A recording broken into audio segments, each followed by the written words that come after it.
Hello बच्चों, कैसे हैं आप? उम्मीद करते हैं आप बहुत अच्छे होंगे। बच्चों, आज के वीडियो में हम लोग पढ़ने वाले हैं कुछ नंबर्स के बारे में, कुछ संख्या के बारे में, जो बेसिक रूप से बहुत इंपॉर्टेंट होता है ना। चलिए बच्चों, इस वीडियो में हम जो नंबर के बारे में पढ़ने वाले हैं वो है आपका पहला नंबर नेचुरल नंबर यानी प्राकृतिक संख्या, और दूसरी संख्या है आपका होल नंबर यानी पूर्ण संख्या। दोस्तों, इस वीडियो में प्राकृतिक संख्या और पूर्ण संख्या के डिफिनेशन को देखेंगे, उसके बारे में फुल जानकारी लेंगे। और बच्चों, सबसे इम्पोर्टेंट बात कि इससे रिलेटेड जो इम्पोर्टेंट यानी इससे रिलेटेड जो ऑब्जेक्टिव क्वेश्चन होते हैं उसको भी डील करने की कोशिश करेंगे। तो चलिए हम इसके बारे में पहले पढ़ लेते हैं। आइए समझते हैं कि प्राकृतिक संख्या क्या होती है, पूर्ण संख्या क्या होती है, उसकी परिभाषा क्या होती है। चलिए आइए देखते हैं। तो बच्चों, ध्यान से देखिए, जैसा कि आप यहाँ देख रहे हैं ना, यानी हम लोग जानने वाले हैं प्राकृतिक संख्या के बारे में। प्राकृतिक संख्या यानी नेचुरल नंबर, क्लियर है? प्राकृतिक संख्या यानी नेचुरल नंबर। बच्चों, यहाँ इसके लिए 2 पॉइंट दिया है, यानी दोनों पॉइंट से हम इसके बारे में समझेंगे। यानी ये कह सकते हैं कि ये दोनों पॉइंट है सो इसकी परिभाषा है, और इसकी परिभाषा के माध्यम से हम प्राकृतिक संख्या को अच्छी तरीके से समझ पाएंगे ना। चलिए देखते हैं। पहला पॉइंट में है, जैसा कि बच्चों, गिनती की संख्या को प्राकृतिक संख्या कहते हैं। क्या है? गिनती की संख्या को प्राकृतिक संख्या कहते हैं। जैसे 1 2 3 4 5 6 7 8 डॉट डॉट डॉट यानी अनंत तक, यानी इसका मतलब ये होता है इन्फिनाइट। बच्चों, यहाँ 1 से लेके अनंत तक है संख्या, यानी यहाँ से 1 से स्टार्ट होती है और ये संख्या अनंत तक चली जाती है, यानी इन्फिनाइट तक चली जाती है। बच्चों, सबसे इंपॉर्टेंट यहाँ अनंत जो होता है, अनंत क्या होता है? यानी जिसका कोई अंत नहीं होता बच्चों, वो अनंत कहलाता है, यानी इन्फिनाइट बोला जाता है। क्लियर है? यानी ये जो संख्या है 1 से स्टार्ट होती है और अनंत तक चली जाती है, यानी इसकी परिभाषा क्या है? गिनती की संख्या को प्राकृतिक संख्या कहते हैं, जैसे 1 से लेके अनंत तक। क्लियर है? चलिए दूसरा पॉइंट हम देखना चाहेंगे। यहाँ दूसरा पॉइंट समझिए। दूसरा पॉइंट क्या कहता है? 1 से लेके अनंत तक की संख्या को प्राकृतिक संख्या कहते हैं। 1 से लेके अनंत तक की संख्या को प्राकृतिक संख्या कहते हैं। जैसे 1 2 3 4 5 6 डॉट डॉट डॉट, और ये संख्या सो अनंत तक चला जाता है, यानी इन्फिनाइट तक चली जाती है, जिसका कोई अंत नहीं होता। बच्चों, क्लियर? समझ में आ रहा है? बच्चों, सबसे इंपॉर्टेंट यहाँ आप ध्यान दीजिएगा, आप गौर कीजिए।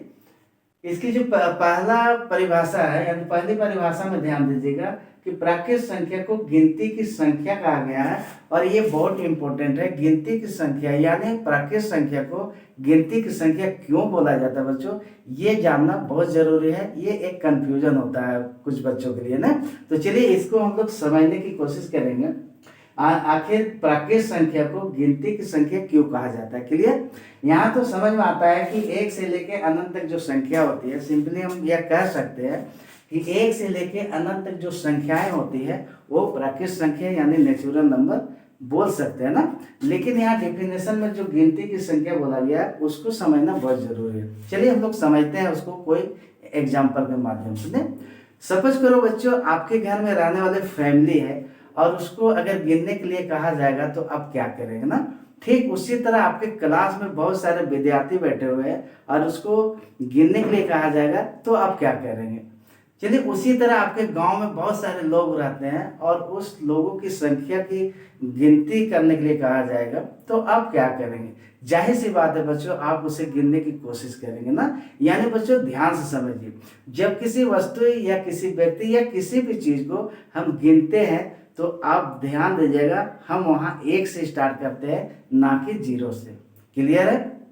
यानी बच्चों किसी भी चीज़ को गिनने के लिए हम 1 से स्टार्ट करते हैं और जितना हमें ज़रूरत होती है उतना संख्या तक हम गिनते हैं। और ठीक उसी तरह प्राकृतिक संख्या भी क्या है? 1 से स्टार्ट होते हैं, यानी गिनने वाली संख्या जो है सो 1 से स्टार्ट होती है। और प्राकृतिक संख्या भी है सो क्या है? 1 से स्टार्ट होती है। इसीलिए प्राकृतिक संख्या मतलब प्राकृतिक संख्या और ये गिनने वाली संख्या में कोई अंतर नहीं है, इसीलिए प्राकृतिक संख्या को गिनती की संख्या कहा जाता है ना। क्लियर है? यानी प्राकृतिक संख्या 1 से स्टार्ट होती है और गिनने वाली संख्या भी 1 से स्टार्ट होती है, इसीलिए गिनने वाली संख्या को प्राकृतिक संख्या कहते हैं। क्लियर? चलिए बच्चों यहाँ प्राकृत संख्या को सिंपली यहाँ ये बोल सकते हैं, एक से लेके अनंत तक जो संख्या होती है उसे हम प्राकृत संख्या यानी नेचुरल नंबर बोलते हैं। क्लियर है? क्लियर है ना? चलिए अब हम लोग दूसरा पॉइंट यानी पूर्ण संख्या यानी होल नंबर के बारे में देखते हैं, उसकी डिफिनेशन क्या कहता है, आइए देखते हैं।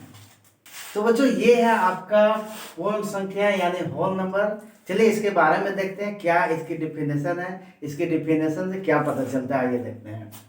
जैसा कि आप देख रहे हैं, जब प्राकृत संख्या में 0 शामिल हो जाता है तो उसे पूर्ण संख्या कहते हैं। जैसे 0, 1, 2, 3, 4, 5, 6, 7 डॉट डॉट यानी इन्फिनाइट यानी अनंत तक। क्लियर है? चलिए ठीक उसी तरह हम दूसरे तरीका से ये भी बोल सकते हैं कि 0 से लेके अनंत तक की संख्या को पूर्ण संख्या कहते हैं। जैसे 1, 2, 3, 4, 5, 6, 7 यानी डॉट डॉट डॉट ये अनंत तक यानी इन्फिनाइट तक चला जाता है। बच्चों ध्यान से समझिएगा, यहाँ क्या कह रहा है, जब प्राकृत संख्या यानी प्राकृत संख्या यानी नेचुरल नंबर कहाँ से स्टार्ट होती है? 1 से स्टार्ट होती है, लेकिन 1 से स्टार्ट जो होती है वो क्या है? नेचुरल नंबर यानी प्राकृत संख्या है। अगर उसमें 0 शामिल हो जाता है तो वो पूरा का पूरा संख्या जो होता है वो पूर्ण संख्या कहलाता है। क्लियर है? ध्यान से देखिए यहाँ कि अगर 0 को हटा दिया जाए ना, ये 0 को अगर हटा देते हैं तो यहाँ से लेके वहां तक क्या है कि सारा का सारा संख्या क्या है? प्राकृत संख्या है, और ये अनंत तक चली जाती है ना।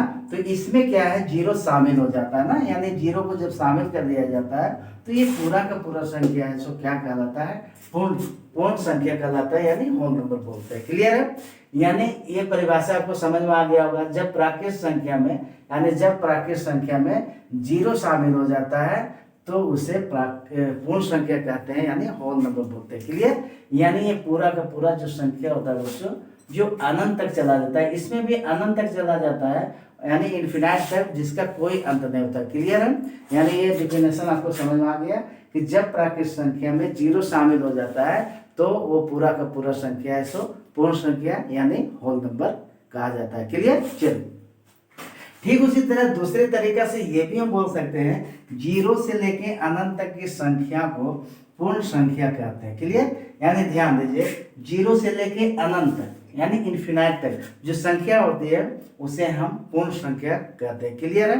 यानी बच्चों ध्यान अगर देते हैं तो प्राकृत संख्या और पूर्ण संख्या में कोई अंतर नहीं है, अंतर है तो केवल 0 का अंतर है। क्लियर? यानी 0 का अंतर है, प्राकृत संख्या 1 से स्टार्ट होती है और पूर्ण संख्या है सो 0 से स्टार्ट होती है ना।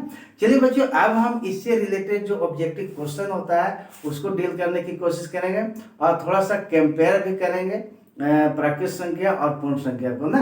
आइए देखते हैं क्या करता है। चलिए बच्चों अब यहाँ हम प्राकृत संख्या और पूर्ण संख्या से रिलेटेड जो ऑब्जेक्टिव क्वेश्चन होते हैं उसको जानने की कोशिश करेंगे, उसको डील करने की कोशिश करेंगे। आइए देखते हैं बच्चों। सबसे पहले फिर से मैं यहाँ समझ लेता हूँ, प्राकृत संख्या यानी 1 से लेके अनंत तक, पूर्ण संख्या यानी 0 से लेके अनंत तक। क्लियर है? तो ये दोनों संख्या आपको बहुत अच्छी तरह समझ में आ गया होगा बच्चों। बहुत सिंपल है, बहुत आसान है। यानी 1 से लेके अनंत तक जो संख्या होती है वो प्राकृत संख्या, 0 से लेके अनंत तक जो संख्या होती है वो पूर्ण संख्या है। यानी ध्यान से देखिए बच्चों, ये दोनों संख्या में यानी प्राकृत संख्या में और पूर्ण संख्या में केवल 0 का अंतर है ना, 0 का केवल अंतर है। यानी जब प्राकृत संख्या में 0 मिल जाता है तो पूर्ण संख्या हो जाता है। क्लियर है? बाकी सभी सेम चीज है। चलिए इससे रिलेटेड कुछ क्वेश्चन है बच्चों। सबसे पहला क्वेश्चन आपका आता है कि सबसे छोटी प्राकृत संख्या किसे कहते हैं? सबसे छोटी प्राकृत संख्या किसे कहते हैं, या सबसे छोटी प्राकृत संख्या क्या है या कौन सा है ना। चलिए तो बच्चों सबसे छोटी संख्या की बात है, यानी सबसे छोटी संख्या प्राकृत संख्या की बात है। तो हम लोग चलते हैं प्राकृत संख्या में। प्राकृत संख्या में ध्यान दीजिएगा बच्चों, आगे जैसे जा रहे हैं ना तो संख्या बढ़ते जा रही है, लेकिन स्टार्टिंग यानी 1 से करते हैं या बैक होते हैं तो सबसे छोटा हमको यानी सबसे छोटी संख्या जो है वो सबसे छोटी संख्या जो है सो 1 हमें मिलता है ना। यानी हम यहाँ कह सकते हैं बच्चों कि सबसे छोटी प्राकृत संख्या जो है सो क्या है? 1। क्लियर? यानी सबसे छोटी प्राकृत संख्या क्या हुआ? 1 हो गया। क्लियर? एक क्वेश्चन डील हो गया। क्लियर? चलिए अब ध्यान दीजिएगा। उसी तरह बच्चों फिर दूसरा क्वेश्चन कहता है सबसे बड़ी प्राकृत संख्या क्या है, यानी सबसे बड़ी प्राकृत संख्या। ये तो छोटे संख्या हो गया, तो सबसे बड़ी संख्या क्या है। तो बच्चों बड़ी संख्या के लिए हमें कहाँ जाना होगा, आगे की ओर जाना होगा नहीं। और आगे की ओर हम बता चुके हैं बच्चों कि आगे की ओर जो है संख्या वो अनंत तक जाती है, जिसका कोई अंत नहीं है। इसका मतलब बच्चों हम आगे की जो संख्या है उसके अंत तक नहीं जा पाएंगे, यानी जो अंत में होगा वही तो बड़ा होगा ना, लेकिन इसका कोई अंत ही नहीं है, तो फिर बड़ा हम कैसे ढूंढ पाएंगे। तो बच्चों सबसे बड़ी प्राकृत संख्या को ढूंढ पाना या बता पाना असंभव है, इसका आंसर नहीं दे पाएंगे, यानी संभव नहीं है, यानी सबसे बड़ी प्राकृत संख्या को प्राप्त करना संभव नहीं है। क्लियर। चलिए उसी तरह बच्चों तीसरा क्वेश्चन है सबसे छोटी पूर्ण संख्या क्या है। तो सबसे छोटी पूर्ण संख्या की बात है तो हम पूर्ण संख्या में जाते हैं, तो ध्यान दीजिएगा सबसे छोटी संख्या हमें क्या नजर आ रहा है यहाँ, यानी सबसे छोटी संख्या है सो 0 है, यानी स्टार्ट में 0 है, यानी सबसे छोटी संख्या है, यानी सबसे छोटी पूर्ण संख्या का आंसर क्या होगा, ये 0 हो जाएगा। ठीक उसी तरह इसमें भी क्वेश्चन किया गया है सबसे बड़ी पूर्ण संख्या क्या होगी नहीं, यानी सबसे बड़ी पूर्ण संख्या के लिए हमें आगे की ओर जाना होगा, और आगे कोई अंत है ही नहीं, यानी आगे जो सबसे बड़ी संख्या होगी उसे ढूंढ पाना बहुत मुश्किल है, यानी नामुमकिन है, यानी असंभव है। इसलिए सबसे बड़ी पूर्ण संख्या को भी बोल पाना मतलब कठिन है, असंभव है, यानी नहीं हो पाएगा नहीं। क्लियर। अब ध्यान दीजिएगा बहुत इंपॉर्टेंट क्वेश्चन है, क्या सभी प्राकृत संख्या पूर्ण संख्या होती है, या सभी प्राकृत संख्या पूर्ण संख्या है। बच्चों ध्यान से देखिएगा सभी प्राकृत संख्या यानी 1 से लेके जो अनंत तक संख्या है वो क्या पूर्ण संख्या बोल सकते हैं हम उसको। तो ध्यान दीजिएगा बच्चों ये जितना भी संख्या यानी जो प्राकृत संख्या है वो हमें पूर्ण संख्या में मौजूद दिख रहा है ना, यानी 1 से लेके अनंत तक जो संख्या होती है वो यहाँ हमें प्राकृत यानी पूर्ण संख्या में दिखाई दे रहा है। इसका मतलब है कि हम यहाँ बोल सकते हैं कि सभी प्राकृत संख्या पूर्ण संख्या होती है, यानी सभी प्राकृत संख्या है सो पूर्ण संख्या होती है, यानी हम बोल सकते हैं कि जितने भी प्राकृत संख्या है उसे हम पूर्ण संख्या बोल सकते हैं। क्लियर, समझ में आ रहा ना। ध्यान दीजिएगा सभी प्राकृत संख्या है सो क्या पूर्ण संख्या में मौजूद है, इसलिए सभी प्राकृत संख्या पूर्ण संख्या हो सकती है। क्लियर। चलिए उसी तरह लास्ट क्वेश्चन है छठा क्वेश्चन कहता है क्या सभी पूर्ण संख्या प्राकृत संख्या हो सकते हैं। क्या पूर्ण संख्या में ध्यान दीजिएगा बच्चों, ये जो यानी सभी पूर्ण संख्या क्या प्राकृत संख्या बोल सकते हैं। तो ध्यान देंगे आप, है ना। पूर्ण संख्या में 0 है लेकिन प्राकृत संख्या में 0 मतलब नहीं है। पूर्ण संख्या में 0 है बच्चों और प्राकृत संख्या में 0 मौजूद नहीं है, यानी हम सभी पूर्ण संख्या को प्राकृत संख्या नहीं बोल सकते। क्यों? क्योंकि वहाँ 0 नहीं है। क्लियर है, यानी सभी प्राकृत संख्या पूर्ण संख्या हो सकती है लेकिन सभी पूर्ण संख्या प्राकृत संख्या नहीं हो सकती है। तो बच्चों इस तरह यहाँ बहुत सारे क्वेश्चन यानी बहुत सारे ऑब्जेक्टिव क्वेश्चन को भी देख पाए। अब मुझे यकीन है बच्चों की प्राकृत संख्या और पूर्ण संख्या आपको बहुत अच्छे तरीके से समझ में भी आया होगा और इसके डिफिनेशन को भी समझे होंगे। तो बच्चों ये था आपका प्राकृत संख्या और पूर्ण संख्या। मुझे यकीन है बच्चों इस वीडियो के माध्यम से आपको प्राकृत संख्या और पूर्ण संख्या बहुत अच्छे तरीके से समझ में आया होगा। इससे रिलेटेड जो ऑब्जेक्टिव क्वेश्चन थे वो भी आपको समझ में आया होगा। तो बच्चों लास्ट में आपसे एक रिक्वेस्ट है कि अगर इस वीडियो में आप नए होंगे तो वीडियो को लाइक और सब्सक्राइब करना नहीं भूलिएगा। बच्चों फिर मिलते हैं आपको कुछ नए वीडियो के साथ, तब तक के लिए आपसे इजाजत चाहते हैं। जय हिंद, जय भारत।